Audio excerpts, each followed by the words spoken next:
Hello, Moktakasi Rolls, a bunch of theater nerds and good friends play a little D&D. We're so happy that you've joined us. Take a moment to subscribe to the show. It takes just a click and gains our unending thanks. Drop us a like and leave a comment for campaign 2. Our videos are uploaded here on YouTube every Friday, and we have tons of great content to explore.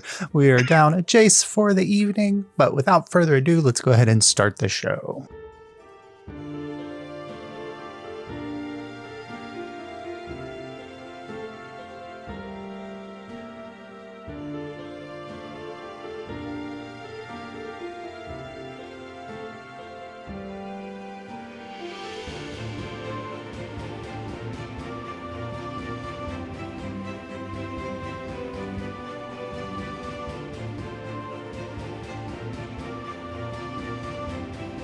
Welcome back, Starstriders! So last time, you all took advantage of the secrets held within Thalindra's Dreamcatcher library, learning about the origins of the Foresight and various individuals' roles in its creation, checking in on old flames, and learning about connections between the Fae, the Primals, the Star Speakers, and other organizations within the world.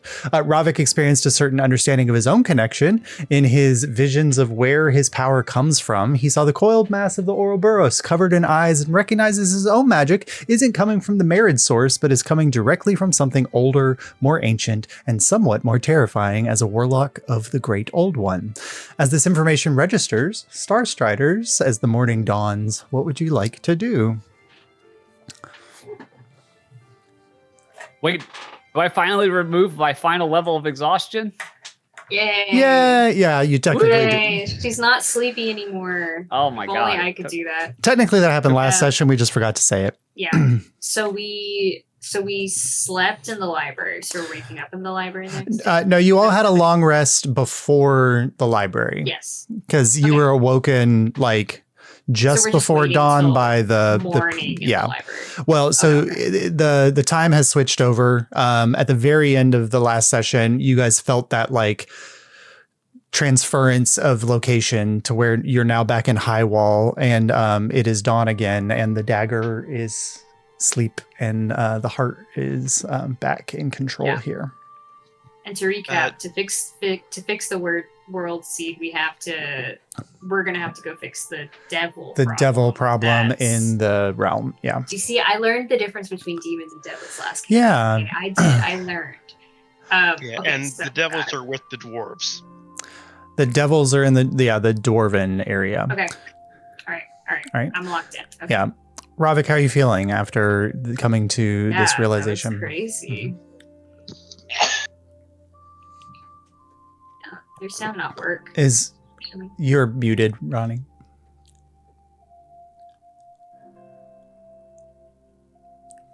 Can you hear me? Yep. Stunned into Okay. silence. The woman was too stunned to speak. Just I'm at a loss for words, honestly. It's would Ravik know who would have more information about these great old ones or this Ouroboros that he could safely confide in? I mean, you're aware of the Ouroboros. I mean, that's like one of the primals. And like there's a lot of texts and writing about the history of the primals, but it's all from the perspective of the 9 and mostly religious texts from their perspective. So you don't know if you could trust it or not. Honestly, like you would probably want somebody who was around at that time period, which is a very small population of the world. The witches have all said that they were, or at least if they're younger than their masters were. Some of the elves are old enough to have been around or were created during the original war against the primals. So if you found an older elf, they might remember something about them as well. But yeah. Mm-hmm. Perhaps a sea elf, maybe? Yeah, I mean,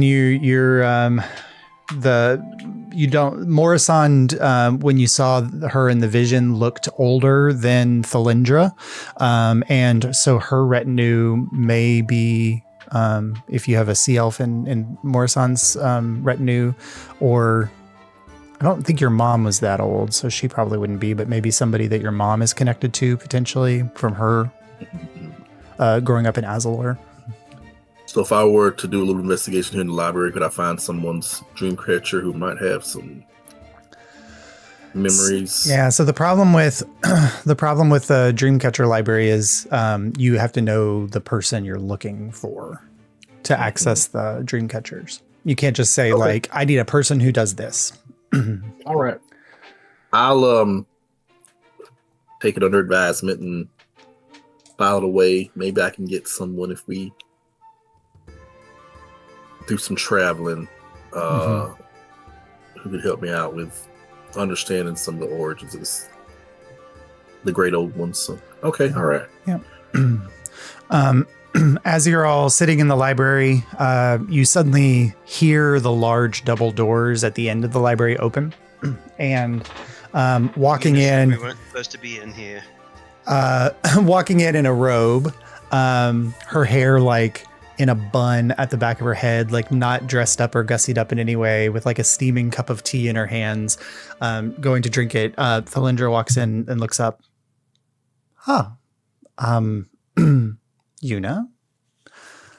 Why do we have guests in the library?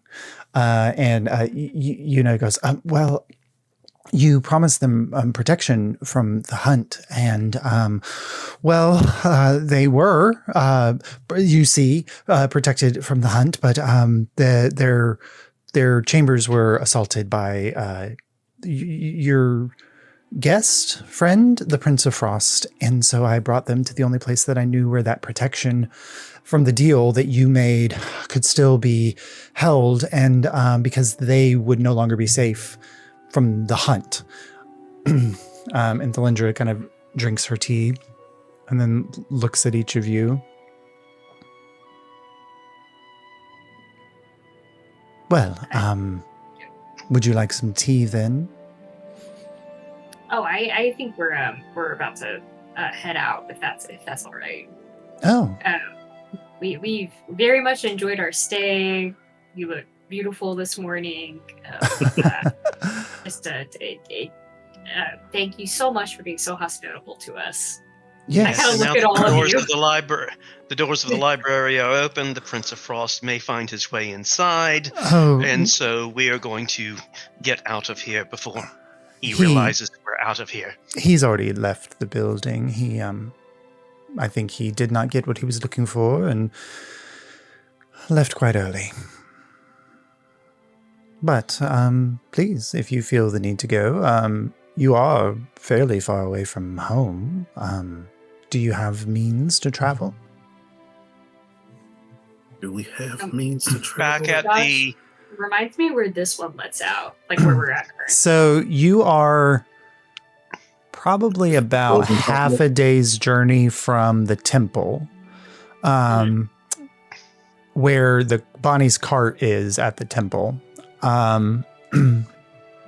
But you're not like you didn't travel here. She transported you here, yes, so you are uncertain exactly what direction or how to get back. If your goal is to go back and retrieve Bonnie's cart.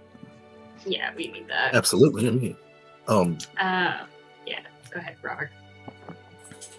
Well, we would be very appreciative if you could provide some type of transport or maybe a guide to make sure. Or even point the way back to the temple. Well, I don't think that it would be an extension of our bargain for me to provide you with some transportation. In fact, since you are doing a job for me, it might be more beneficial and timely if I were. I will have steeds ready for you if you would prefer to travel with them, and I will let them know the way. You're going back to the temple where I retrieved you from. Yes. Yes, we are. That would be ideal, yes. Well, feel free if you would like to grab some breakfast or something. I'm sure there's food in the Great Hall being prepared for the night's excursions and people coming down from the fun of the hunt.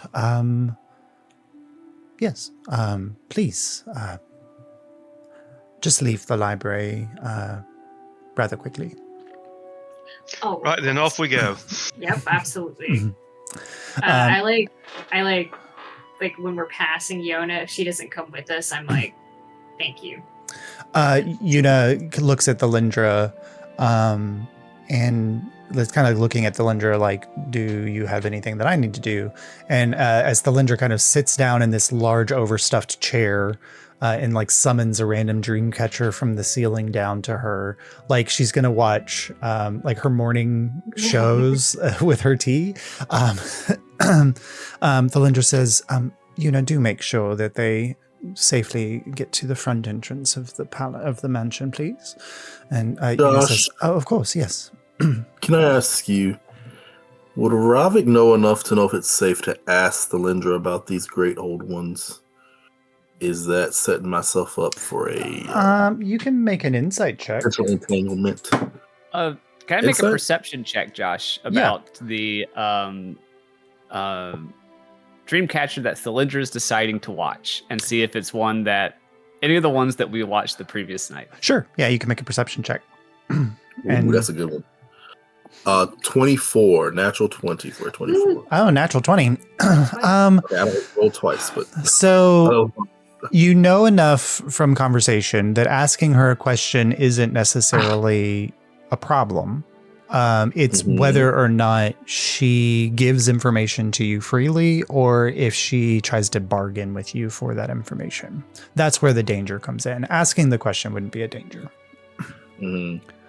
Oh, so I'll start with, your library was extreme. I'll try to do it quietly and wait till the rest of the crowd kind of heads towards the door. And then I'll say, your library was very, very informative. It's a grand collection. We stumbled across some interesting things, old stories and... Oh, you perused the library last night. Well, I hope that's okay. She looks at Yuna as Yuna's walking away with the group. Damn. Not exactly. Got poor little Una in trouble. Anything truly enlightening that you found in the library last night? Oh, there were some very interesting tales and memories that we stumbled across. She releases the dream catcher that she's holding, and she summons another one down to her and holds that in her hand. Can I tell which one that is? If you could identify 4 objects that you think would help, like be the Dewey Decimal System for Ravik Seaborn. Yep. She's holding your dream catcher. Okay, yeah. So I'll just flat out and something about great old ones came up, and you being as powerful and well known throughout the ages. Throughout the ages. Well, I mean, are you calling me old, Ravik? I'm called extremely wise. Careful. And I've left. Slowly edging away. It's one of those. It's like Robert's definitely Homer Simpson into the shrubs. Yeah, Robert's definitely trying to be very flattering, and with age and wisdom. Age and wisdom, all things that women love being praised with. Yes, very much so. You didn't answer my question, though. Well, my curiosities have just been piqued, and I thought there's no one better who would be able to have a discussion with about some of those things that we learned from the dream catchers. Well, Ravik, I would be happy to have the time to entertain. Share whatever information I have about the great old ones. Well, with them being a threat to the entire realm, I thought. Well, were they? Are they? Perhaps. There was a time where people in this realm called out and worship to them, and they were silent, distant deities. Much less involved than the 9 proved themselves to be. So you have a preference for the great old ones over what replaced them? No, I have no preference. Oh, well, you seem to thrive under the system that came after. Oh, do I not seem like I'm thriving now? Well, that's what I'm saying. You thrived all these years with your current setup. Oh, but Rovik, you didn't see me before. And as she's talking to you, like the bun is released and her hair kind of falls down around her shoulders and the embers lighting in the hair, her robe is slowly burns away and reveals like the more beautiful, ostentatious dress that she was wearing, or similar type of dress as what she was wearing the day before. Rovik, I'm quite pleased with how things are going now. Why would I want to see a change? Well, that's precisely my question and my line of questioning. If they were to come back, would that cause a major change? They were never here to begin with. What do you mean, come back? Well, their presence, their influence, and their power. What are you talking about? Seems like, well, I'm sure you're already aware. Seems like there are things at play that are trying to bring their influence back into the world. Don't find it pleasurable to be told what I should be aware of. What are you talking about? No, I'm saying that with the knowledge that you have, I'm sure I'm not telling you anything that you don't already know. That there are threats from the Far Realm, of course. There have always been threats from the Far Realm. Oh, well, they're not of any concern then? Well, if you have something specific that you are referring to. Well, if there was a specific merit that was working to call back the great old ones. Is he your friend Albahar? Friend is a very, very strong word. And I actually the exact think you opposite. would prefer I use the term friend than what you really are to him. I prefer he wasn't brought up in any conversation. I think you mentioned him But before that's I not did. the case. Well, some things are unavoidable. Yes. My curiosity is just simply Unavoidable? true. But you were saying he's trying to bring back, or bring, great old ones. What would make you think that? Do you have some evidence of this? Can I roll another insight to see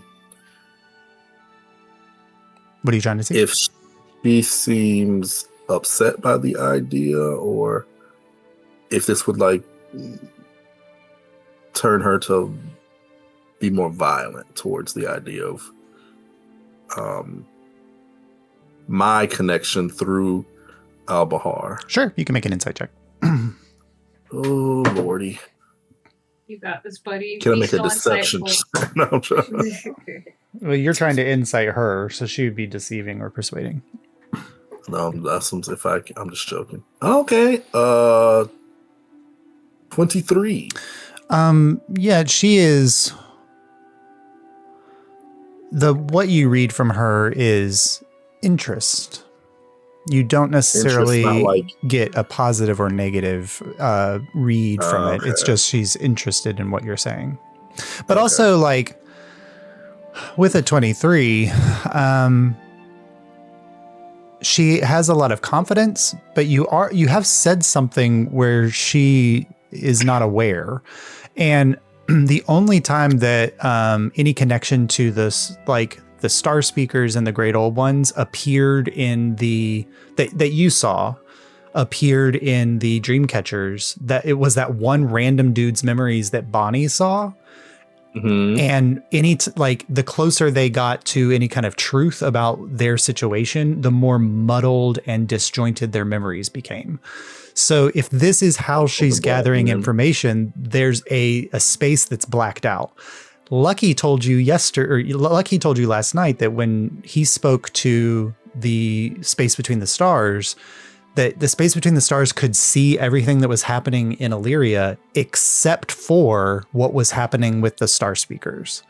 So it would be something quite amazing if this witch had the power to see something that a god could not. So you are highlighting an area of like darkness in her vision, because she can only see like dominant memories that the brain decides to hold on to during sleep. All the other memories get washed away. So she's only holding on to dominant memories. And so that's already very like, can you trust the narrator, right? And then also there's this blank spot where the closer you get to the star speakers, the more memories are no longer your own. So your memories are no longer stored in your Dreamcatcher. They are stored in the whatever of the old ones. Okay, yeah. So I'll say I'm going to go out on a limb here and place my cards on the table. Further. Have no love for Albahar. Okay. And I'm hoping that your indifference towards him will motivate you to agree to a certain arrangement. Oh, now, are we making a deal then, Ravik? You call it what you will, but I hope it'll be mutually beneficial. You feel a magic kind of fill the chamber, and this does not fall under. It's gonna kill me. This does not fall under the purview of Andalus's rule set about deal making, because you are not a member of a retinue. So this is a non-witch guarded retinue member having a deal with a witch. Oh God. I'm sorry. And her dress, like the tails of her dress begin to flame. And there's like this light that's kind of washing over her, and this smell, it doesn't smell like smoke burning. There's like this warm perfume that begins to fill the atmosphere as her hair kind of lifts up off her shoulders. Yes, Ravik, explain the nature of the deal that you're offering. If you offer to assist me in any way you can, and you done goofed. You done goofed. Stopping Albahar and his reign of terror, I'll get you as much information as I can. The simple fact that he would, instead of infusing his own abilities into the deals that he's making, decide to make a connection with the Great Old One and funnel their powers into those deals. Ravik, you are asking for an uneven deal. There's much that I must do to help you, and all you provide for me is information. What more can you provide? Well, what more would you need? I'd be putting myself on the line to stop Albahar and this grand plan with the Great Old Ones. Oh, well then, if you would like to flip the information, and I will provide you with information that will support your destruction of your patron. Well, obviously it's not just him, if he's funneling powers from the Great Old Ones. There is no proof that your patron is in service to the Great Old Ones. As you refer to the Great Old Ones, I think you mean the precursors, the ones who were worshipped here before, that your friend Kieran is keenly aware of his own childhood dreams and stories. Those Great Old Ones have never blessed Illyria with their presence, and I do not see that them being a threat to do so anytime soon, unless you have information of their machinations here that you have not decided to share. Now, who is giving your married power? I can give you that information, but what will you give me in return? Okay. I'll explain what was seen in the Dreamcatcher. And which one? The Ouroboros vision. That was a vision that you had. That vision was one you had previously. It's the one where you had the dream in Mount Makta, Yeah, okay. where you were in the crystal tower and you saw the Ouroboros surrounding the waters of the tower and like the twisting eyes of the Ouroboros.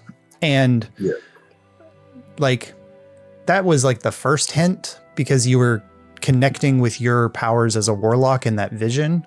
And instead of seeing Albahar, you were seeing this other entity. Yes. Okay. So I'll explain that vision of that situation, and that was also when I saw the circle of was it like draining power from the crystals? Yeah. Around the crystal tower. That was leading to trying to make an opening or a connection with the Ouroboros, right? Yes. So I'll explain that and see if she's willing to make a deal as far as exchange of information, and if I can get support in steering the expedition towards stopping Albahar's plan, whatever it may be. And then we have reason to believe that there are multiple great old ones, right? That they're trying to set free or bring back. You know that there are. Kieran's It's not mentioned just the Ouroboros, several. right? The Ouroboros is not a great old one. Oh, well, okay. Yeah, the Ouroboros is, as far as Ravik is aware, is a primal. Is one of the original elemental beings that controlled this realm. Mm-hmm. So your deal is an exchange of information, and what you've provided with me is information I already know. Well, if there's no concern about Albahar's machinations, then I guess there's no deal to be made then. I'm still quite concerned, Ravik, that I've asked you 3 times to explain what specific things might lead you to believe that the Old Ones are making maneuvers in Illyria, and you have not yet shared any of that information. Okay, I don't remember. What does she need to hear to be convinced? I don't remember. Star speakers. Okay, Yeah. I guess I'll run her down what I remember about the star speakers.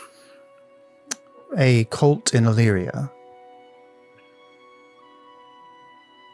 Working for the Great Old Ones? I believe that's the situation that we're dealing with. Do you not think that I would see their movements among my catchers? Is there something that I have missed? There may have been. Maybe if I have a chance to investigate closer, we can come to some type of deal. Oh. I want to say something, but I said I'd left the room. You all left the room, yeah. Well, I do feel like Angela said is like Metagame, right I don't outside the door, remember. kind of looking in, like scared. Yeah. She says, well, Ravik, if you want insight into the origins of your powers, I will give them to you. You have not yet provided me with anything beyond your own sources of information, which seem balefully devoid of worth. Well, So instead, either you find within yourself, or whatever is driving your fear, you come out with it, and we do an exchange of information. Or I give you the insight that you desire, and all I request from you is a bug into the connection that you share with your patron. oh well. I probably would have ratted him out for clean linens, honestly. if some of the power from your patron would be diverted to my house instead of to you, that may weaken you somewhat. But it would give me insight into a dear friend of my coven mate, Morrisant. Well, there's some pretty dangerous things out there. Siphoning that power might put me at a great disadvantage. And my party members also. It's one thing I'm not willing to do is put them at risk for a deal that I need to make. Well, then it seems we do not have a deal. And I will take the information I have with me, unless you have something else that you would like to offer instead. Well, I'm not unwilling to provide information, or maybe there's a way that we could communicate outside of you siphoning the connection that I share with Albahar. I already offered an exchange of information and you refused to provide me with any. I'm not sure exactly what you mean. Well, I mean, a sending stone or what have you could possibly have a similar effect. It's beyond my magic to create something like that, but I'm sure a powerful witch like you. I do not need to be mollified with niceties, Rovik. I'm just being truthful.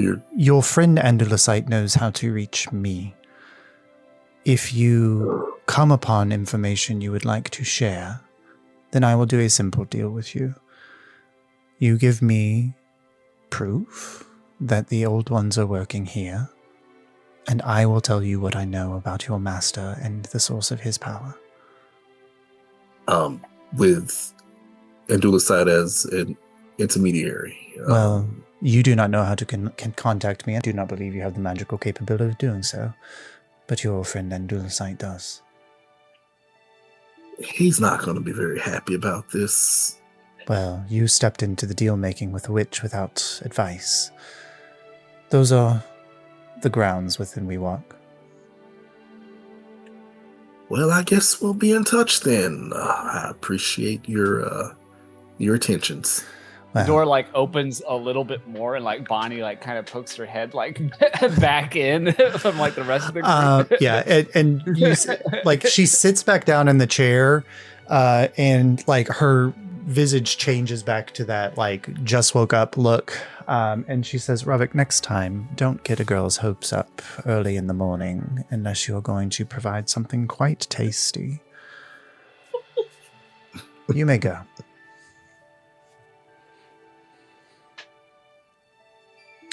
Does Rovik leave? Yeah, I mean, conversation's over. All right. Gosh, Rovik, do you ever turn it off? It's hard to do sometimes, Miss Bonnie. It's hard to do.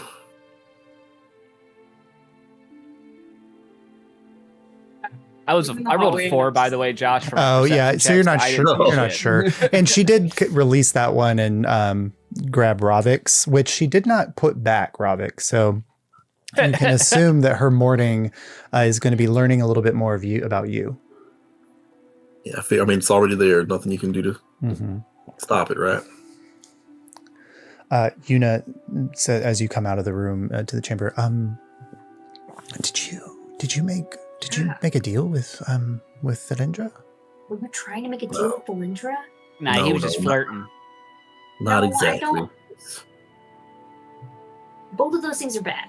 Flirting with her, making a deal with her, none of these things are good. No, not exactly. Nothing to worry about. Just weighing our options is all. Well, Wait, what do you let's mean weigh our ours? options? It's Let's fine. weigh our options together next What do you time. mean, All- way? all- What I- exactly did you two talk about? It's nothing that concerns you all directly. Just If you There's get a lot of big exploded bad by a things out witch, that there, concerns and- us directly. there's a lot of big bad things out there, and I'm just seeing if Miss Thalindra was willing to. It's Give us some assurance. it's Thalindra, and she doesn't like when her name is mispronounced. Thalindra, I apologize. Also, she knows when you're saying it, so you may want to be careful when you say her name. She knows. In the mansion, it's relatively lot of witch safe, but rules. outside of the mansion, Yeah, you don't want outside. to. Just make sure.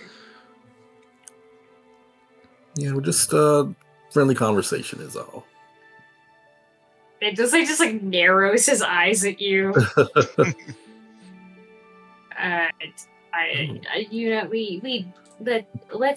We're all ready to leave, right? Ready to go from here. Unless we want to grab some breakfast on the way to the steeds. Can we swing do by not and want to grab... grab breakfast. But if you want to grab breakfast, I will make sure you're safe with Polly. Well, you're always gonna be safe, but Can't even eat in the witch's house? Goodness gracious. Oh, you A lot can. of This rules. is not that type of witch's house. I think there are other witches where if you eat the food in their house, then it's a thing, but it's not in Thalindra's. Baba Yaga, it would be you'd have a bad time. I've heard stories about like young children that have eaten food in Baba Yaga's house and then ended up in her stew. Yeah, I don't know if she does that anymore. Like, since I've been around, we haven't eaten any children, but maybe she was crazy in her youth. I don't know. She was young once? I assume, or she hatched out of an egg. I really don't. That is actually the given current theory. The chicken makes sense when you think about the egg. Yes. Baba Yaga. Mhm. But then where did What the came egg come first, from? the It's Baba like a Yaga whole- or the egg? Then it becomes a whole thing. I agree. Yes. But I know a lot. I know a lot about her anyway. So you're surprised at me. Yuna's too trusting. Fine, we can have breakfast as long as everyone agrees that they will not make a deal with anyone while we're here. Okay? Isn't that I just making a want some deal pocket in and of bacon. itself? You're making a deal with me. You're making an agreement with me as a party. This is not a deal. I may make I you agree. make one if you're not giving your key back to go. I agree, Andrew. Okay. No deals over breakfast. Fine, we go to breakfast. I don't eat. Yuna guides you all as this conversation is going towards the Great Hall, where there is the large table has been put away, and there's just like small little tables, and basically like a continental style like smorgasbord in the back of any kind of breakfast item you can think of. There's eggs and bacons and fruits and steamed vegetables and random things in the back, and you can just see like it's almost like a frat house after a kegger the night before, just like random members of the entourage just like stumbling in and like loading up their plates with bacon. And you do see like the furtive, careful maneuvers of the humanoids that live in this space, who were hunted the night before, like coming back out. And now that the world has like shifted back over to love, they're back with their partners, and they're carefully traipsing through the halls like nothing happened the night before. But you were able to grab breakfast. I just don't think this is kind of a sustainable long-term relationship environment.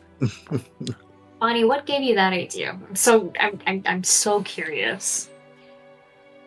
Really, I just don't think there's a lot of room for the kind of drawn out intimacy that you need to make a relationship last a long time. Well, not everyone wants a relationship. That's true enough. Bonnie's gonna I'm walk not over. I'm not looking at Ravik, but it's like almost too obvious that I'm not looking at Ravik. Bonnie walks over to I'm loading up on Good. pocket bacon. Yeah, I was gonna say. Something's never changed, Bacon. Rav. I'm imagining there's like an arcane version of one of those like toasting conveyor belts. Yeah, basically. Yeah. You can get a It's like a- bagel. Yeah. There's like a blue flame underneath it or something. Yeah. I'm gonna go sit next to Eros if I can find Eros because I want to ask. Eros is let's see if Eros is here or if she's passed out somewhere.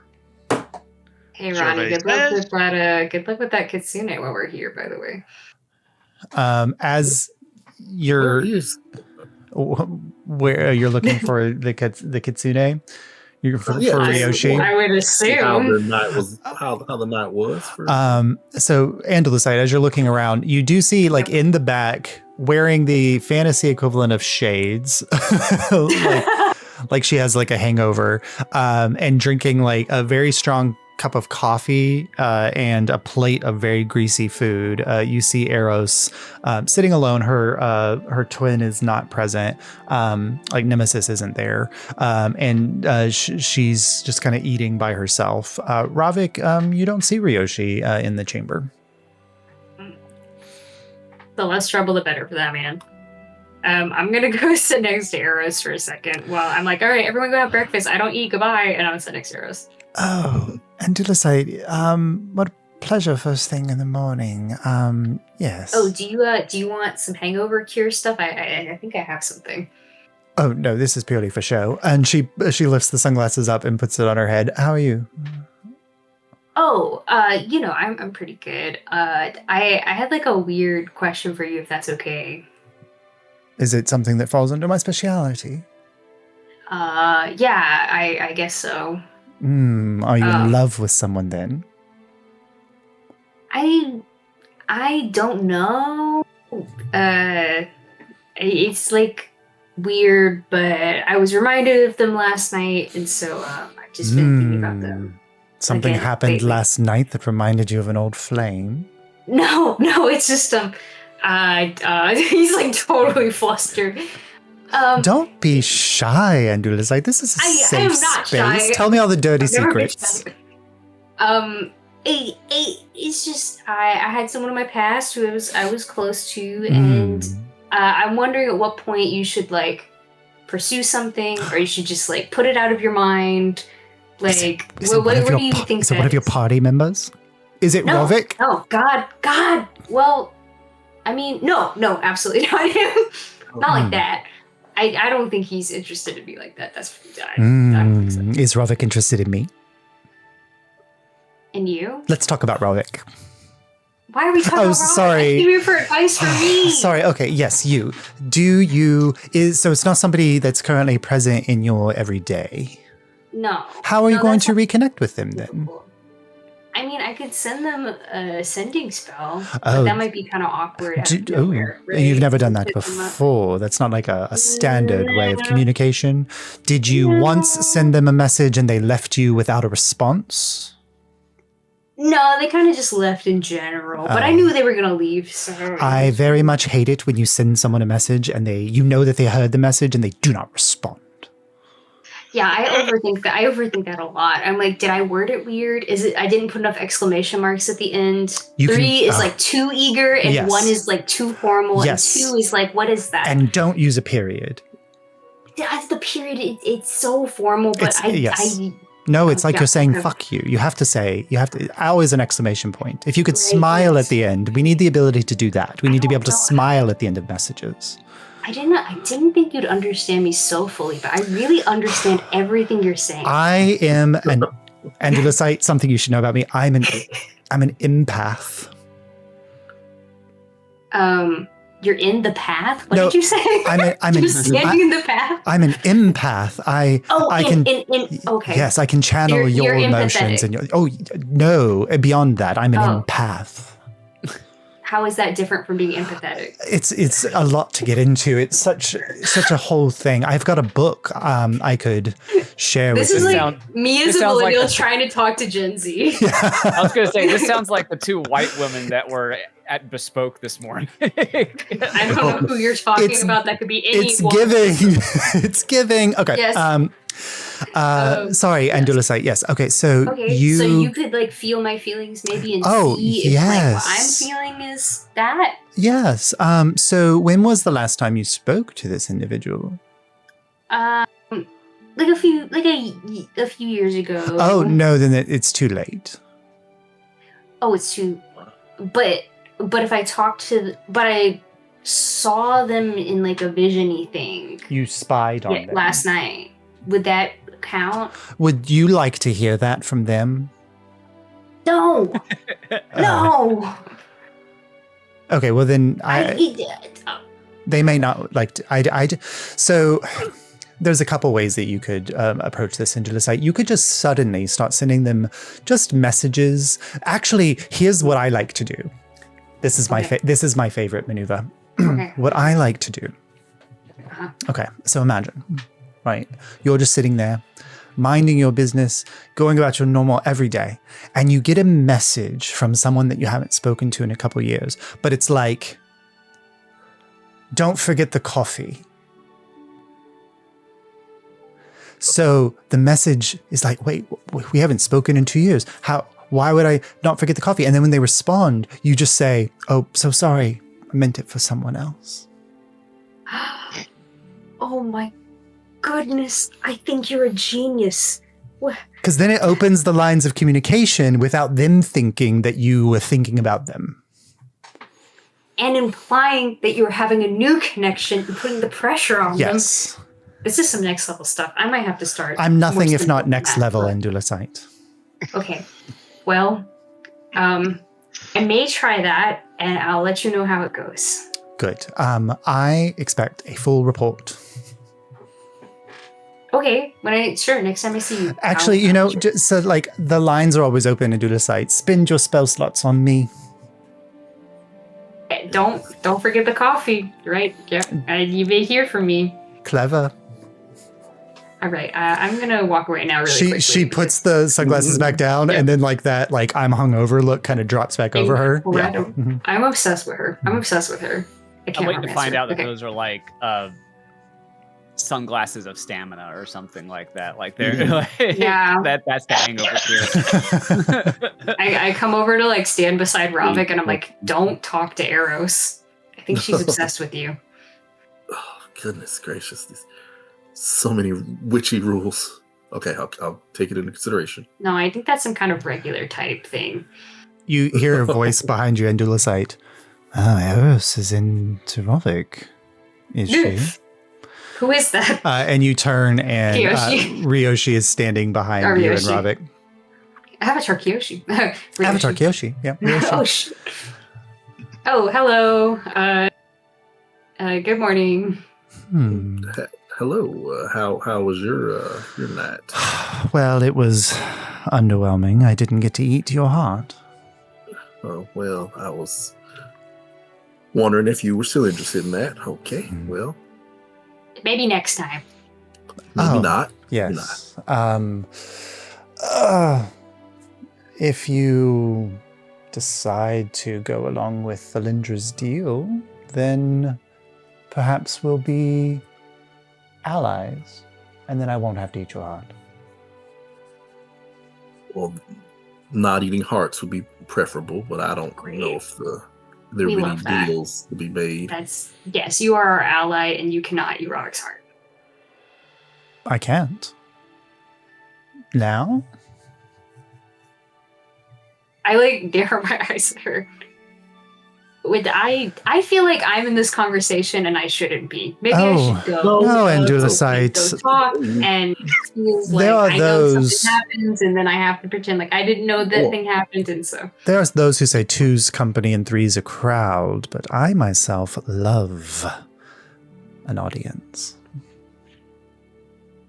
Well, do you perform like an instrument, or what does that mean? Like you do shows? Oh, never mind. This was no more fun. I don't like to steal your innocence. Ravik, if you come back here and it is the full moon again, I will eat your heart. Unless you decide to join into Thalindra's retinue, and then I'll be happy to be your friend. Well, I will remember that. If Robert's anyone's retinue, he would be my retinue. Oh, so. I think that would be less fun, Ravik. There's not many in the retinue of the Baba Yaga. Ravik, you would be in my retinue, right? If I had to choose a retinue, I would choose yours. Absolutely. Yeah, I'm his best buddy. Anyway. Yeah, absolutely. Well, I'm gonna go drink a Bloody Mary. Ryoshi traces her slightly clawed finger across your chest, Ravik, just enough to draw a little bit of blood. Don't do that. And she says, meanwhile, over at the other thing, so Bonnie, how much bacon is too much bacon? How much can I take from this before it becomes I don't rude? want to seem greedy, but it is bacon. And they said we could have. And Bonnie's got the free, pocket, so- and it's just And then- Kelly in his pocket. And then we cut back to Robin. As all of the little mini jam jars are going into like Bonnie's like as Ryoshi says, "I'm going to get food before your friends take it all," and makes her way over to the table as well. But you all Must have get been a breakfast. Crazy night. Make bad choices sometimes. I'm Lord. surprised you're alive, honestly. I just don't understand Sometimes why I they am were too. Yeah. And my goal is to keep you alive, so please help me with it. I'll do what I can, but I can't make promises. Not yet. We'll enjoy it though. There's All right. So you all reconvene together, why are there so many pineapples? and they're all upside down. I wasn't gonna go that way. far. I was just I gonna understood both of those. There's also a bowl of keys. What's this? No, not the bowl of keys. I don't know. They're the really bowl. into the Grinch. No, there you go. Are we all ready to leave this place that makes me incredibly uncomfortable? Yes. Oh yes, absolutely. I'm going to leave all of my bad memories here in this place. I think you should do that, Bonnie. We're here for you. I'm glad we could help you. Was I really just living through my town burning down yesterday? It feels like it was yesterday. Did all of this just happen in 24 hours? You guys have been here less than 24 hours. Feels Yeah. like weeks ago to me. It's called trauma, but it And makes to a time sight, it fun. feels like it's been years. I know. But, your skin looks good. You really look like you're glowing now. Like some kind of horrible status effect isn't afflicting you anymore. I do feel a lot better. Good. But yeah, let's go get let's go round up the others and get out of here.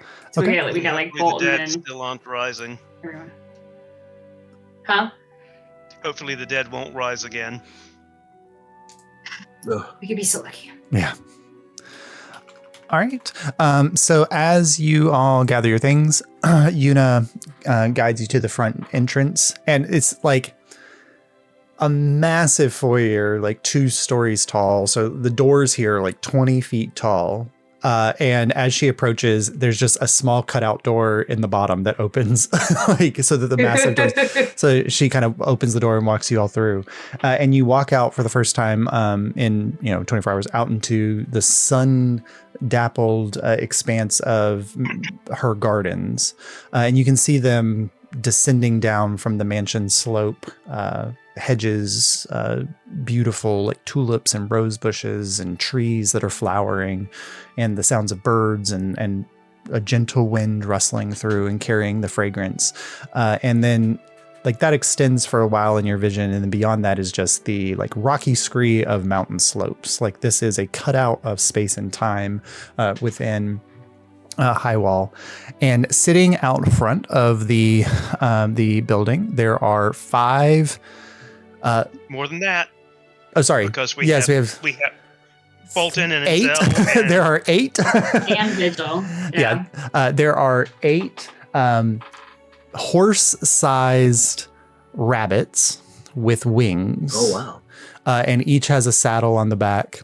And they're just kind of What? they're sitting and nibbling on like grass, like and Yuna says, I didn't know which steeds she would call. Sometimes it's Pegasi, sometimes whatever, but you got the Lapids. They're pretty easy. They know where they're taking you, so you won't need to control them. And then they do enjoy, if you get there, if you can give them some seeds or grass or something before they fly back. So many seeds and grass. Yes. Yes.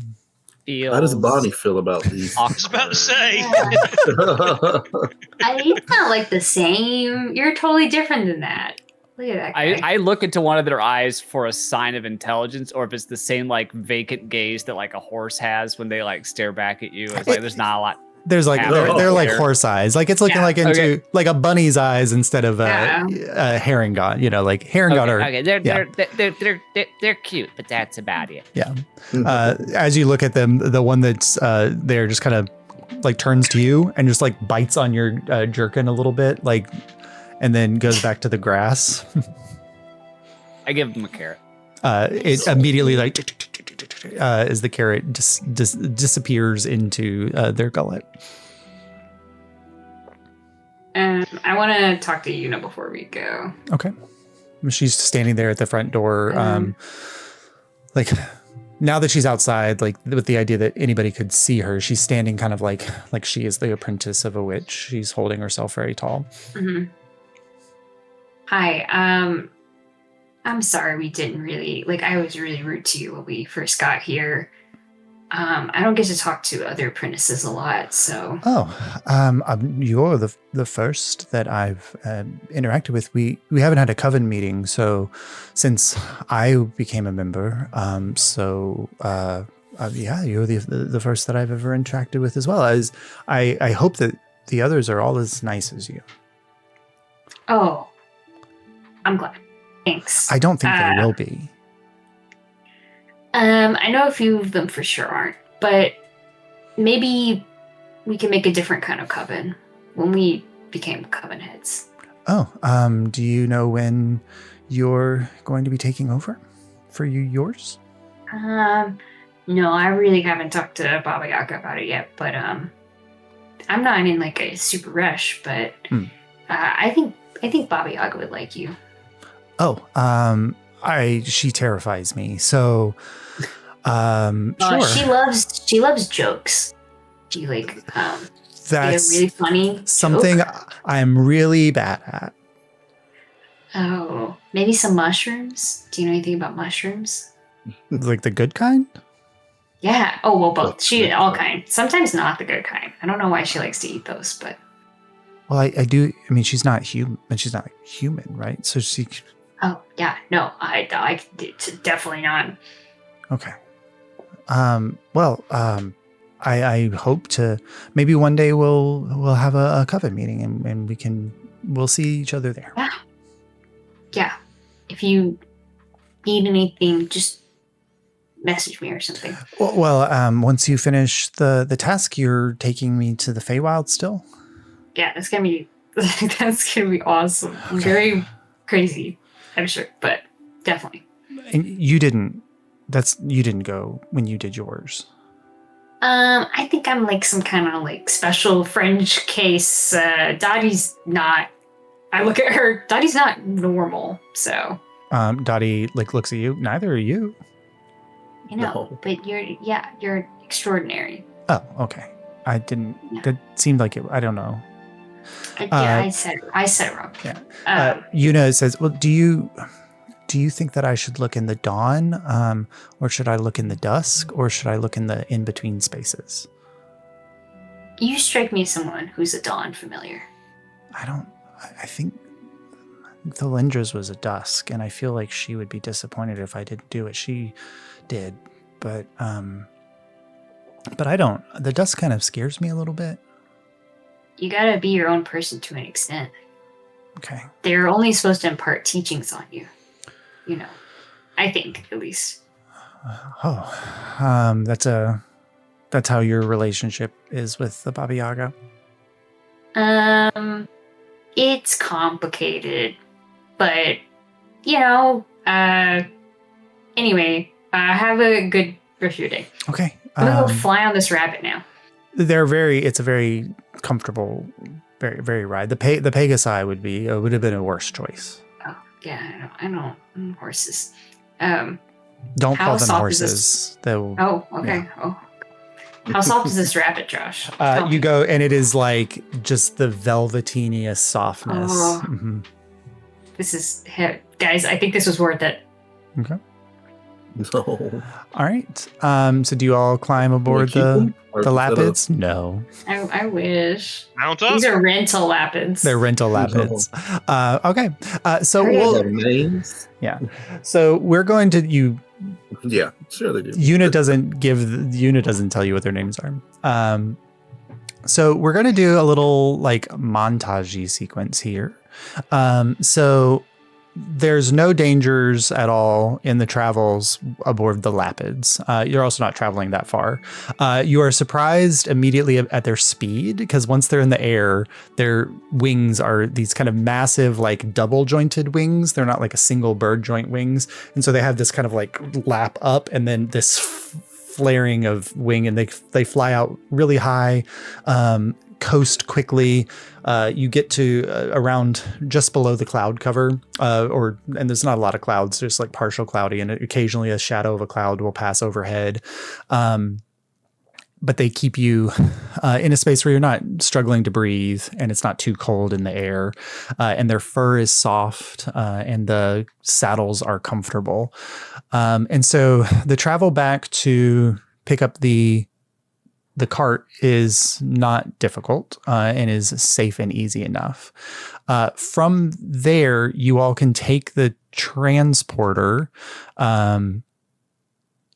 that you arrived here with back to Makda, or you can travel directly from here to Jaid Fjell.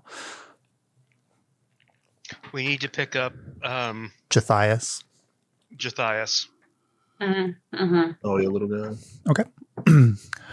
So And pick up rings if they've had it's only been 24 hours. they will Never have been mind. able to create, so it'll take them 3 weeks to do all of them. So by the time you get back to, because by cart it'll take about 2 days, they'll have 1 ring done by the time you guys get back. We take the one for now. It's not like, Yeah, we have to wait for or we could just camp out the there. whole for a while. batch. Yeah, let me just I'm making notes of travel time. So this You're good, is Thalindra. And This then is Lapid Lap, Trouble Black. Yeah. And then 2 days later, you guys arrive back in Mount Makda. Okay. So as you arrive back, is there anything in the, like any kind of scene? We're going to do like montage scenes. So this is up to you all, like anything that you would like to accomplish or tasks that you want to make sure are checked off here in Mount Makda at the expedition base camp before you get back on the road. Kieran's going to want to learn more about the risk breakers, what their deal is. Okay. So you got a couple choices. You could have a moment where you talk to Bolton or Anzel. You could also talk to Vigil, as he is also a member of the Risk Breakers. Or if you prefer not to talk to a Risk Breaker, you could talk to somebody else. I'm going to do both. Okay. But I'll start with Bolton. I figure we spar. Okay, yeah. So, maybe you guys arrive back at Mount Makda kind of early morning, maybe that afternoon after you all have had time to settle in and rest. Bolton is standing like in the training pit, and you find him there, and you guys spar, and you kind of get a sense of his like echoing abilities. So he'll summon the echo and then teleport to it, and the echo will strike you, and then he'll strike you from behind. So it's like almost like you're dueling 2 people at once, which is good for developing your own kind of sense of maneuvering through a battle sequence.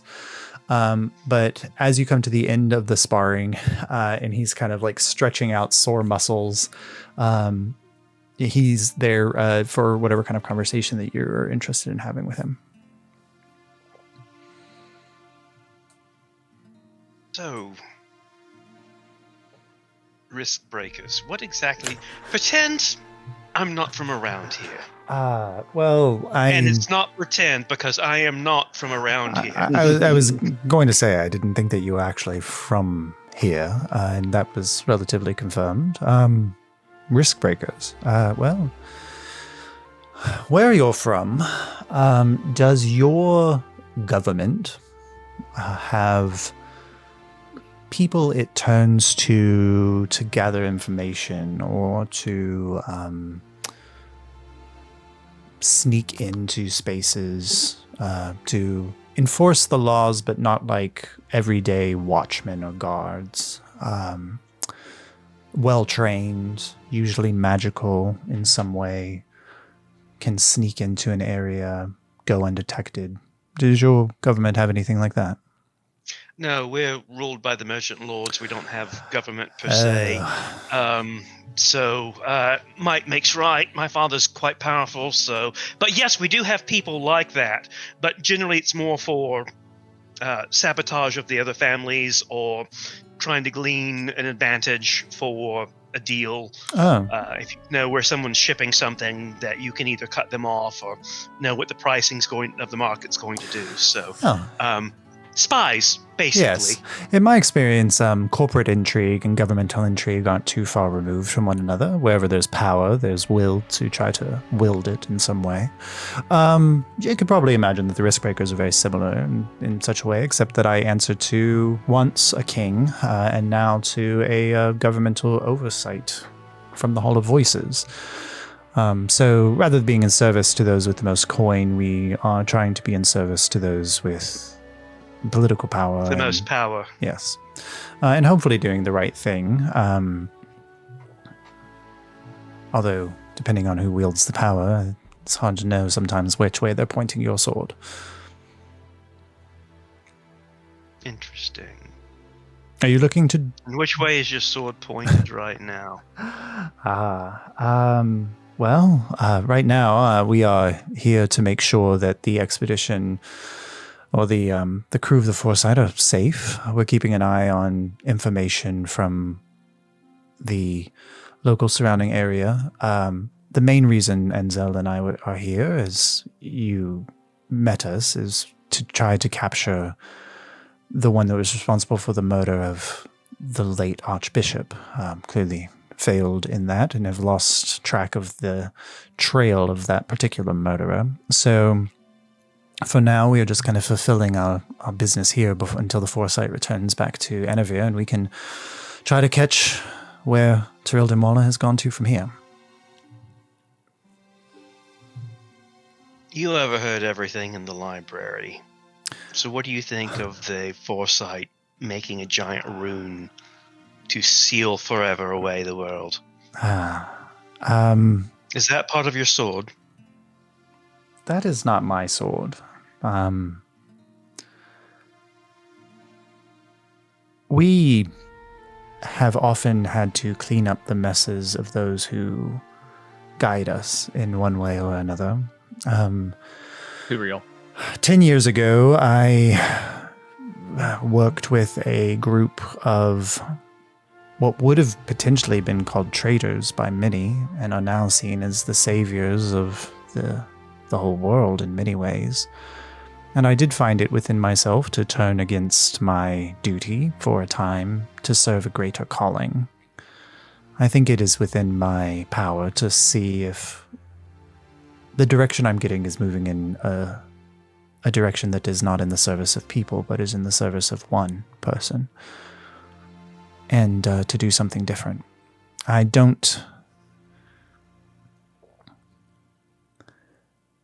will ask a question in return. If you could, since you are more aware of the dangers beyond the stars that I just learned existed yesterday, if you could seal your planet off from their potential advances, would you?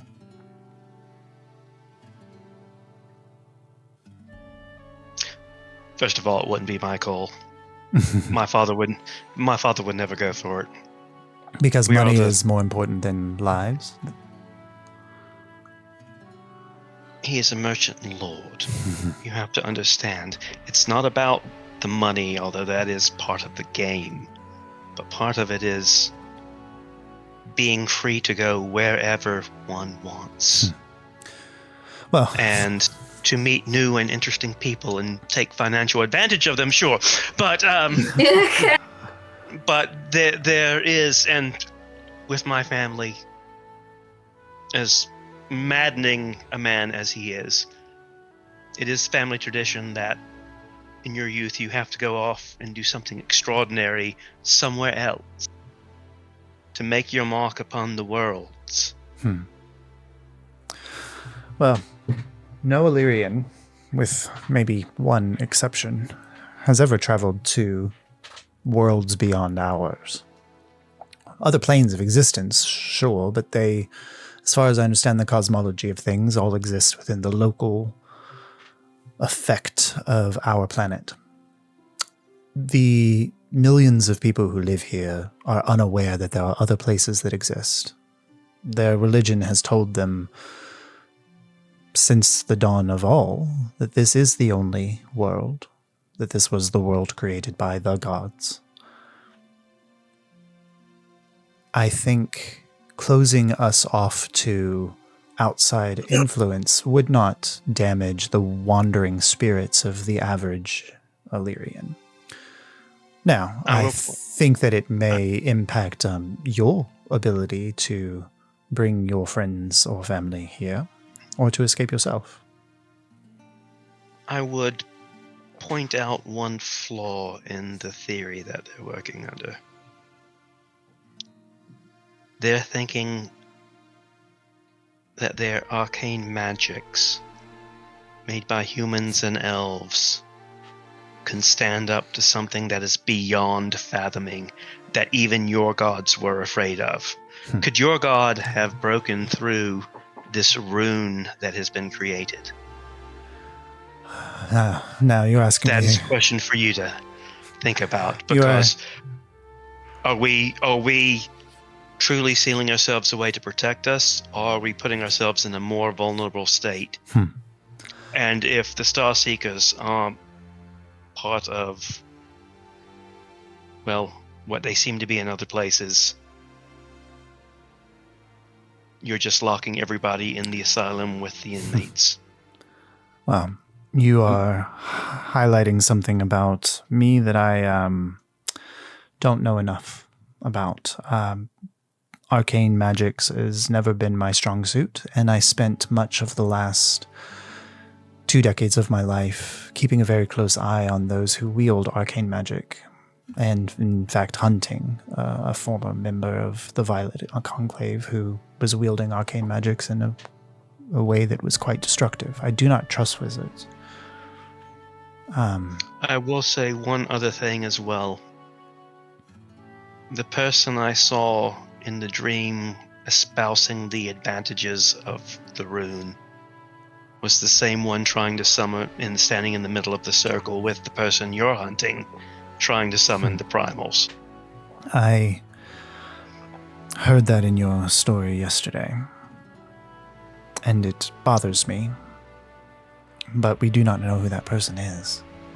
No, but if they're so bent on pushing the levers of power to make this rune happen, and they have shown their true colors, is that something you want to risk every creature's life on? It is not something I have the power to stop alone. Even if it was something that I didn't think was a good idea. Will I do all that I can to try to unmask that individual? Yes. But I've seen enough in my time. I have watched a man who heals the sick, who condemned the actions of his father, be actually a worker of his will behind the board. I have seen a man that everyone trusted turn evil, but in such a way that he was trying to save us all. The way he chose to do it was just potentially seen by most as too great of a pull of power in one direction. I do not think that anything is a black and white answer. I do not think that I can trust either of the wizards we discussed or that you discussed in your visions yesterday. But I also do not believe that that person that we saw trying to summon the primal has shown their true nature to us, to the wizards, perhaps even to themselves. And until we know their motivations, I cannot know whether these actions are safe or not. If there were a way to delay them, not stop them entirely, but to give time to gather that information, well, that would just be horrible, wouldn't it? I think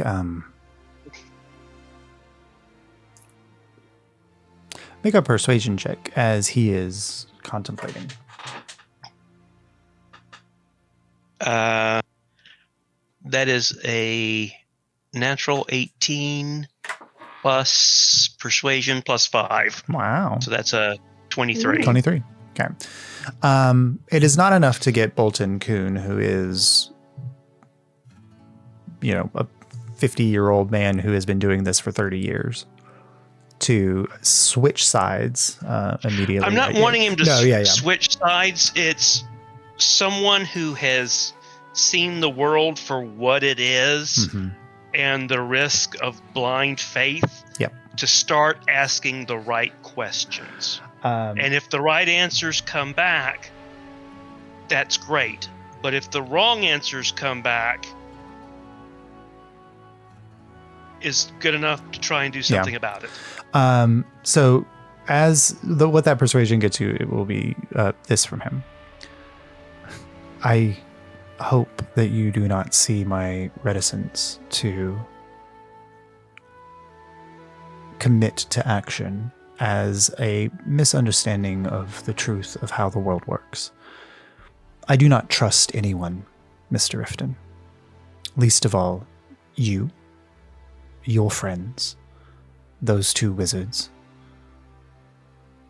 I will ask questions in the right places, but you are not from here and do not know the political leanings of anyone in this place. Illyria is held together by a very tentative thread. And much of that is fear of outside influences. What I think this ship represented was a response to a fear of Nuavians, who you do not know. I've met a Nuavian, and he now leads an armed force of quite powerful make. He says he's doing it in the honor of recreating his homeland, of reestablishing Nuavians to their rightful places. I traveled with this man for almost a year, and I still do not know if I trust him to not turn those weapons of war against us. I do not trust anyone, Mr. Rifton. And I would not ask you to. But and the fact that you don't means you're the right man to be asking the question. But if I ask the wrong question to the wrong person, because I do not know where they stand on this axiom, then I will die before the answers are revealed. So please do not excuse, or please provide excuse, for my reticence to boldly ask the questions that your group often does to power. I would like to stay alive long enough to see the right change, and that may take a little careful hand, if you understand my meaning. Absolutely.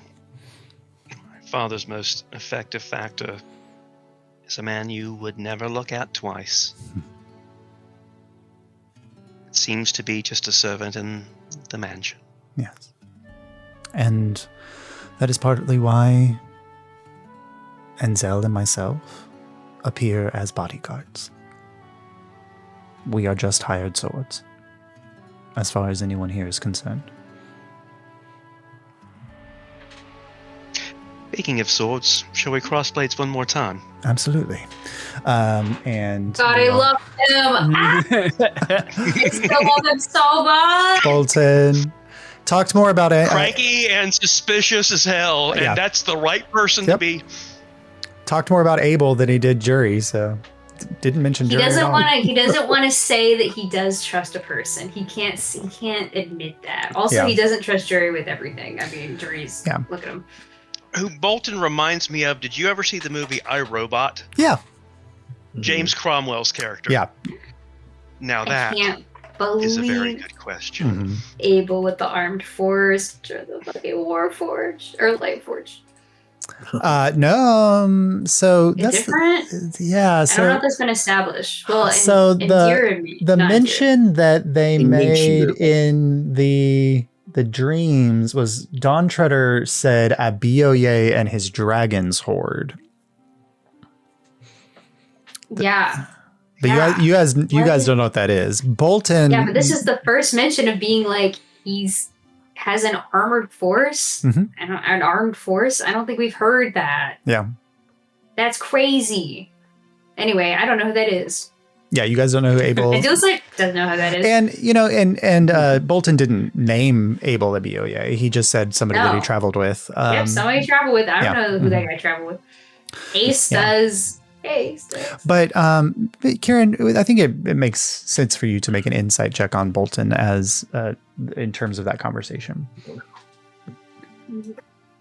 He has a boyfriend who he tolerates that he didn't mention. That's what your insight. That's a natural reveal. 3. A natural 3. Okay. So Maybe that is what you insight plus incited. 5, that's an 8. An 8. I think this went great. Yeah, it definitely went great. And you don't pick up on any, like, Bolton is very good at hiding any of his own personal, because like you get the sense of like he's somebody who is watching you the entire time to watch your emotional triggers and mannerisms so much that like he's not even paying attention to his own. So he was very straight. Like you didn't pick up anything from that. Yeah. Yeah, I have a feeling that if Bolton ever shows a true emotion, it's going to be so spectacular that you couldn't miss it, Yeah. even if you rolled a natural 1. Yeah.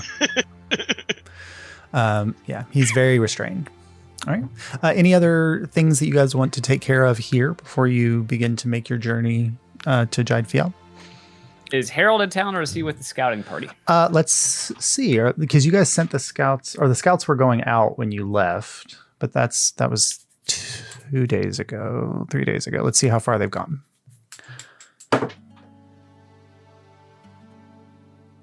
Okay. So if you all are here for more than a day, so you kind of arrive, rest, restock. The next morning, Bonnie, as you're kind of getting the cart, if you're leaving that day, you're getting the cart ready to go just in case everybody decides to leave that day. Harold does walk in with the other scouts, with Antiope and Thresh. He sees you and waves to the other two and makes signs. Like you can tell that he's been teaching Antiope and Thresh how to sign. He makes signs to them and they go off to the hut to like record their findings in the explorer's tent or in the scout's tent. And then he comes up to you and gives you a big hug. Yeah, I just want to establish the two have a nice little like moment together before Bonnie leaves again. Yeah, he says, anything exciting happened while you were gone this time? Oh, nothing I've not dealt with before. Amazing. That's not technically a lie. No. He looks at you. That could mean several things. Yeah, I had a moment where I missed you a lot. Just one? Well, a couple, but A couple? one that was bigger than the rest. Bonnie, you were gone for several days. You know how many times I missed you? No, tell me. How many seconds are there in a day? Oh. Yeah, Bonnie hugs him tighter, maybe lifts him off the ground. Yeah, he helps you set up the cart as you guys kind of just don't. He knows you well enough not to dig into anything unless you're willing to share. So, very notably, this whole time, Abdulsight has like not left the tent. Like the whole day, he is like just chilling in the tent, and you all saw that he didn't change his appearance again like he's still in the like robot appearance. So something seems to be off in some way. Mhm. Does anybody? Do we get reactions from people who have never seen Duelicite in his normal? No, he had the cloak up and went like straight in. Like he was. Okay. Like, he has not gone out and talked to anyone. He has not been seen by anyone. He hasn't even like gone. So you were and seen- disguised coming in so that no one saw you. I just have my You saw very noticeably he like pulled his cloak up and like went straight in and just like hasn't like interacted with any of you or anything like that. So do with that what you want to do.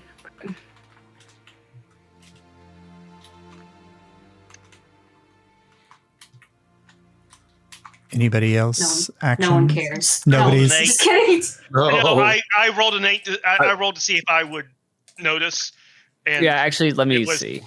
It was 10 and above, and I rolled an 8. Good roll. I mean, I think you all think this is like Yes, Okay, weird, you're super weird behavior. Ooh, not oh, gonna believe this. I rolled an 8. Yep. So I think it's. I'm just going to respect Duelicite and give them the time to process whatever they need, without me stepping in to try and make it. Duelicite will come to me if they need me. All right, To be a Robert, sounding go board. be the one that doesn't care like that. And No, yeah, Robert rolled a 22 on that emotional check for Duelicite. yeah, you're like, So- this is not how he acts ever. Yeah. I'm gonna find an excuse, something like knowing good and well that I'm gonna bring like a plate of food or something, like knowing Duelicite doesn't eat. Hey, I'm just wondering. They made some new pocket bacon, and it's pretty good. The first one I You thought come of. You come in and he's got like the blanket over him, and he's got something in his hands, and he kind of like tries to put it away immediately when you come in. Um, Hey, Robert, and he like turns and sees you and like takes the blanket down. how are you feeling? There's a lot going on after that trip there. Oh yeah, I died and everything, but That kind of weighing heavy on your mind. no, it's not even that really. Can I use our like best buddy privilege here that you won't, that I can divulge something to you? I like pat so you come sit with me. Oh yeah, I'll sit down and scooch in really close. I don't have a lot of memories about before anything. So it looked like this, and this is like a very difficult appearance to have because people ask a lot of questions, and it draws a lot of attention, and that kind of thing. So I met someone once, and we had like kind of like an emotional connection. I don't know, maybe we had something, and so maybe I like kind of based my usual appearance on what they look like, because I mean I didn't have anything else to do. Who else is like, I have to base an appearance on something, right? And I don't have much creativity like that.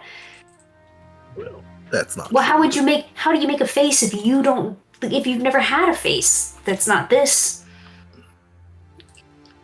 Yeah. What I'm saying is, I kind of like stole this person's appearance a little bit. I tweaked it a little bit, but it feels really, really awkward. And I was thinking about them recently, and now I don't know if I can go back to doing that. So are you thinking about taking on a new appearance? I mean, I need some kind of disguise. So, I don't really know what to do, but it just feels, all of it feels weird. And you see, like, what he was holding was like a mirror. Oh. Well, Duelicite, we love you, buddy, no matter what you look like. I understand the need to maybe conceal who you are for now from some individuals we might run into, but whatever you decide is going to be the right decision for you. Thanks, Robic. I appreciate it. I just have to try out a few things to see. Oh, wait, let me try one. And I like disguise self to look like Weller. Oh, please, not that one. Anyone Wait, but I that think one. this could work really. Wait, I'll tweak it a little bit, and it's like just like 2% different than Weller. What's 2% different Oh, than it's like Sinaloo? the uncanny valley. No, there's like a mole, and the eye color is like slightly different, and that's all Angelus like could think to change. No. Who's a Wait, Similoo look-alike? Let's see. I think this could really be good, actually. That might cause some confusion around the base, and Okay, well, let me go try. Okay, I'll be right back. He like runs out to go talk to people. just ruin Weller's life. Let's see how many Thank you. people. Might improve his social standing. You never know. He might have some mad exes. Everyone you talk to thinks that you're Weller. Oh, that's awesome. What is it like to be Weller?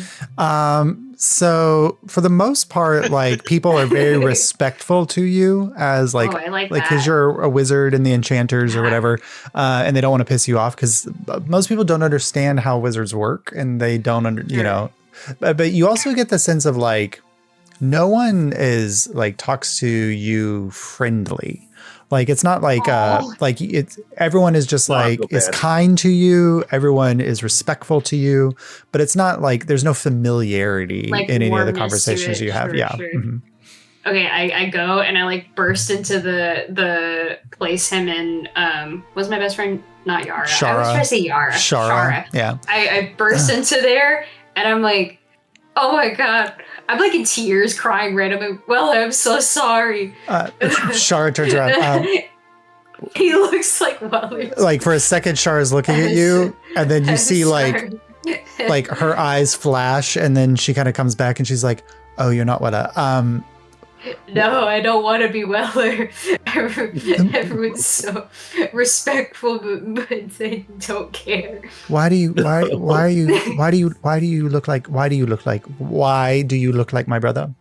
I explained the same thing I explained to Robert to her. And So I figured I'd be Weller. like he's not in the room, and she goes, I don't know why you chose him.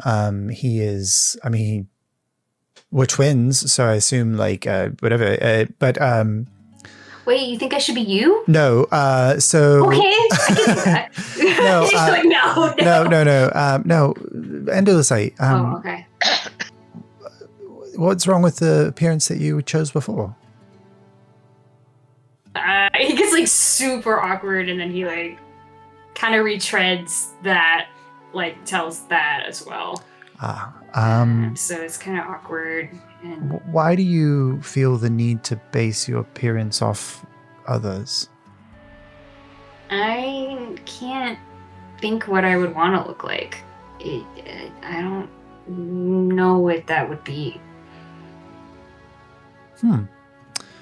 I don't know how your magic works,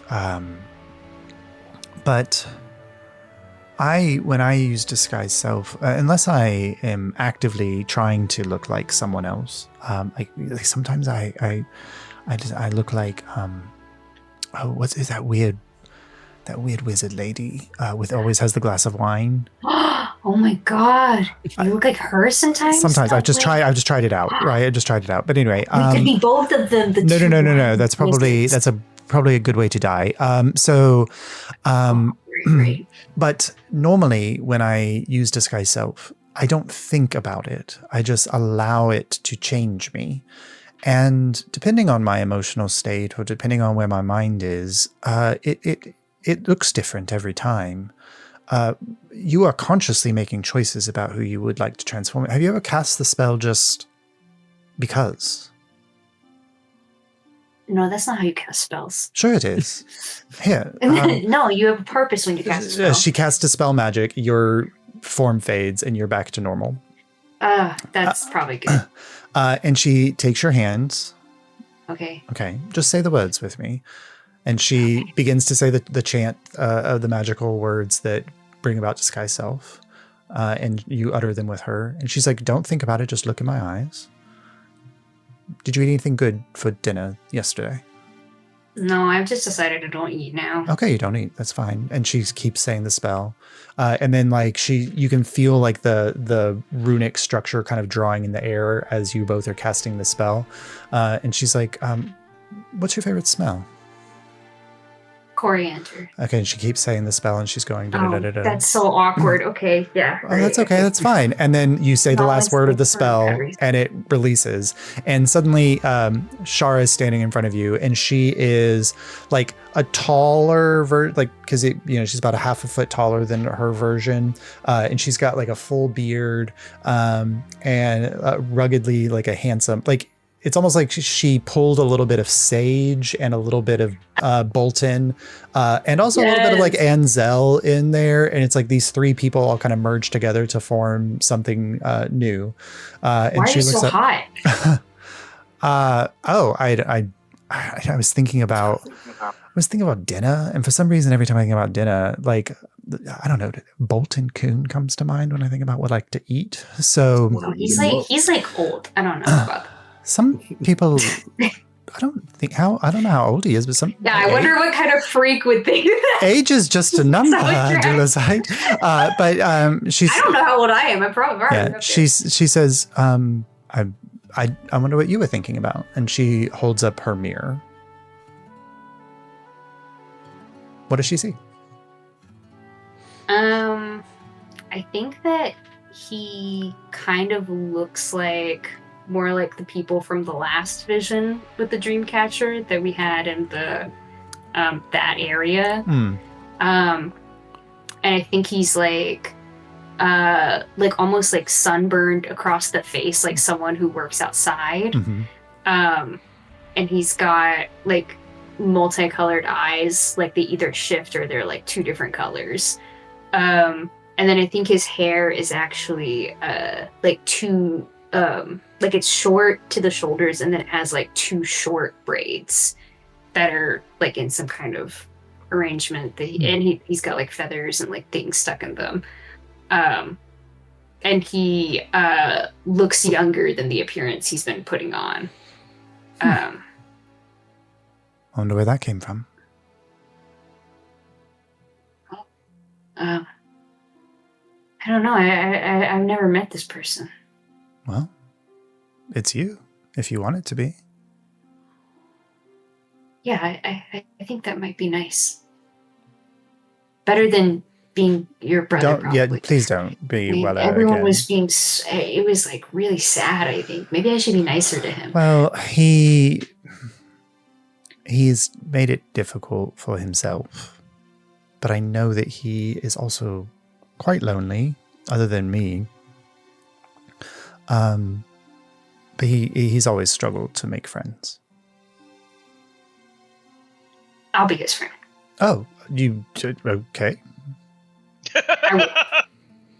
At whatever price it costs. Oh, friendship should be free. Even if it was really, really tedious and difficult, I'll be his friend. It will be. But okay. I got it. Okay.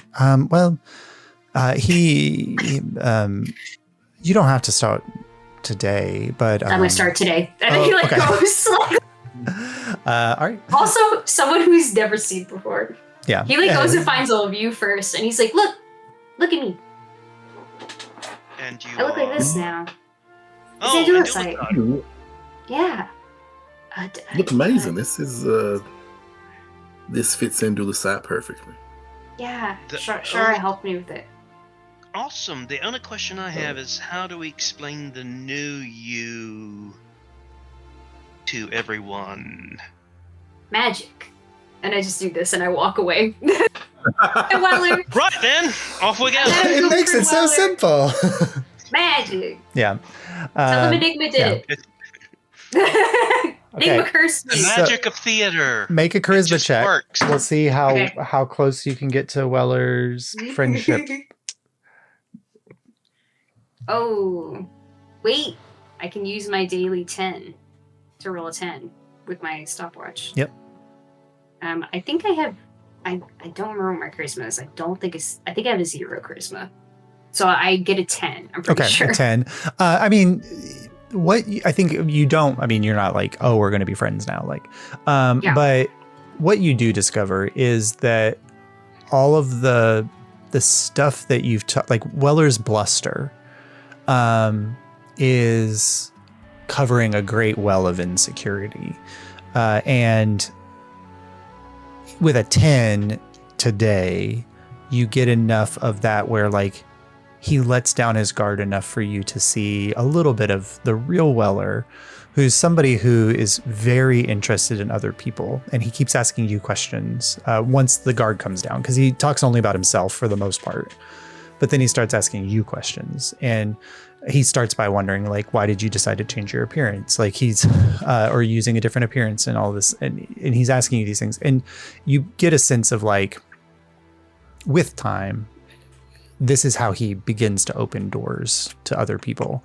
But it's, does anybody make it past the part where he only talks about himself or about his work? Because those are the only things that he thinks gives him value. Yeah. I mean, that's the only time I ever talked to him. So like he's dedicated. I mean, he's 22 years old. He is dedicated. Oh, he's a baby. Like he's dedicated the last 15 years of his life to becoming a wizard. That's all he is to a lot of people. And that's all he has. So it's the thing he talks about the most. Yeah. Okay. Yeah. Perfect. All right. Cool. Yeah. Anything else that you all would like to accomplish before you set off for Jaid Fjell? Nothing that's fit for YouTube broadcast. Black screen. Oh my god! I'm gonna find a GIF of rabbits bumping uglies. No! Oh my god! Basically, picture Harold as Geralt in the bathtub. Yeah. I think it's Bonnie as Geralt in the Bonnie's bathtub. Geralt in the bathtub. Okay, Unfortunately, I do think it's Bonnie. And Geralt is this big, and then Yennefer is this big. The visual. It's like Shaq and one of Shaq's girlfriends. Okay, so Bonnie's just like Shaq. okay. I've always said this. Yeah. So as you all head out, you get to Bonnie. You get Jathias. Bengay. We will leave it open as to whether or not Vigil comes. I'll allow that to be a lucky decision. So we're leaving this open to whether or not Vigil is coming with you. Bolton and Enzel do not. They stay because their job is to guard Simona Ling and the Foresight crew now that they don't have a murderer to capture. And travel is not complicated. You're traveling through relatively safe spaces within High Wall.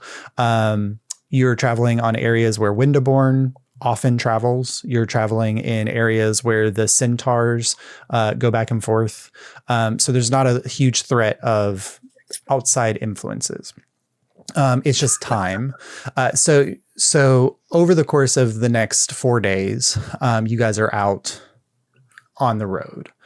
And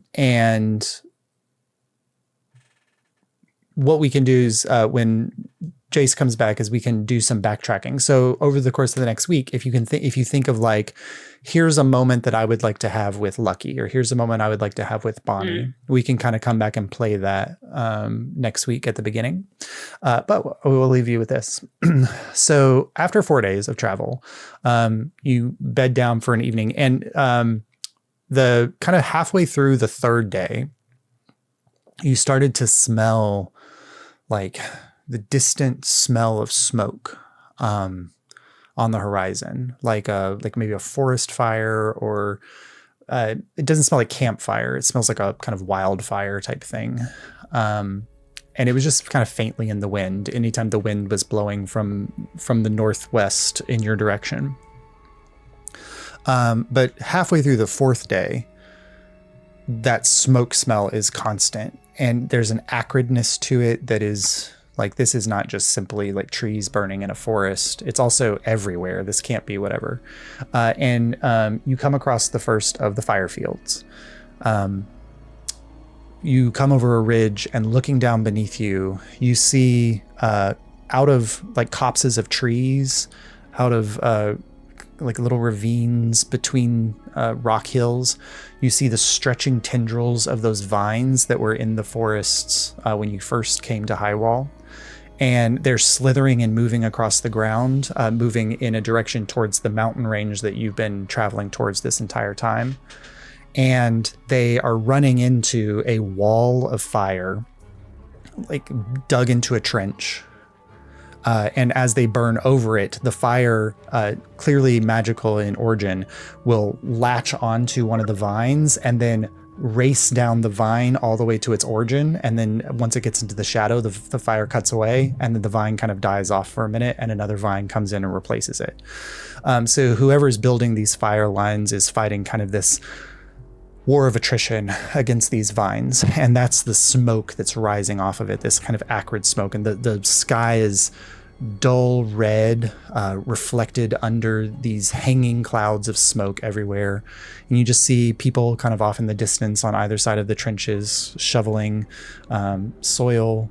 You see a few casting spells to reignite fires that had gone out or were overwhelmed by the vines. But you guys are now on the edge of the lands of Jaid Fjell in the fire fields, where they were facing an unending battle against some kind of infection coming from another plane of existence. And that's where we'll pick up next week. Yeah.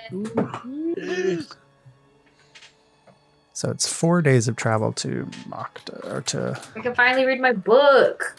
Oh, yeah. You've got... So if you read it on the... It's...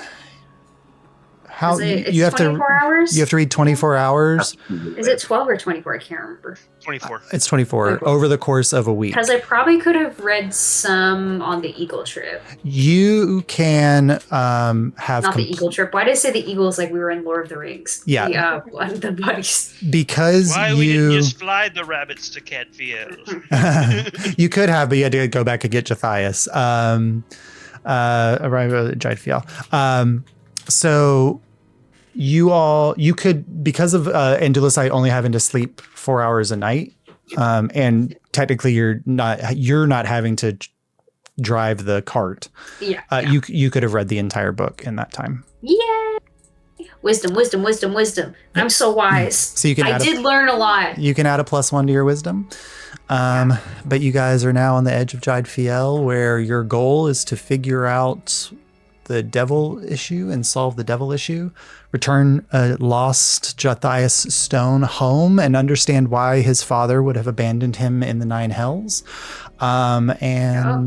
This was your ultimate goal in Highwall, was to build a reconnection with the dwarves for the expedition. So you've got 3 major tasks here as expeditioners, and we'll see where it goes from here. All right. We escaped Lucha's den and we didn't die. Big accomplishment, I think. Mm-hmm. Despite Ravic's best efforts, no witches murdered him. So that's... Yeah, you're really trying hard. You put all the effort into that Hey, he didn't die. I died. So if really we're going to be upset at someone, it's me. Yeah, but you have natural talent. Do you know what's really fucked up? I took a feat last level up, or the level before. That makes it harder for him to die. You took tough, yeah. No. And it did not matter because it was a different kind of... I didn't have the death saving throw, so it didn't even matter. Yeah. I was like, they're just narratively determined to kill Andulusite, which I think is so cool. How else do we get these visions and Andulusite? It's so narratively relevant. I love it so much. Ace has a talent for killing characters. Ronnie's is a skill. Did Abel ever go down? I don't think Abel ever. I know he was making death saving throws, but I don't think he ever died. I know Saurus died. Almost did. Bad situation. Jury. Yeah, Jury almost did. Saurus died. Marlo was on the edge many times. Yeah, that was kind of her lifestyle. I think Kaimana was on the edge a few times. Marlo would go down on a regular basis. It was always one of them or the other. They were glass cannons. Super glass cannons. Yeah. A lot of glass cannons on the... And literal glass cannons. Elephant cannon. Dude, I'm so shook about this evil news. I played Kaimana with the attitude of everyone before the age of like 21. We're just like, I'm invincible. I'll never die. Like, And now he has become death.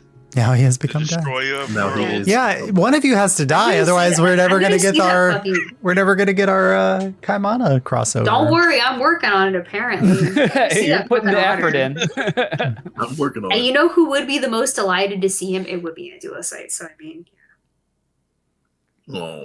I need to clip that bit where it's like, how are you going to explain your appearance? Magic. Magic. I'm a witch. No one knows how that works. It's fine. Yeah. I need I to love make the episode. Magic. Magic. It's like the aliens guy from Ancient Aliens. Instead of aliens, it's magic. Oh my god. Magic.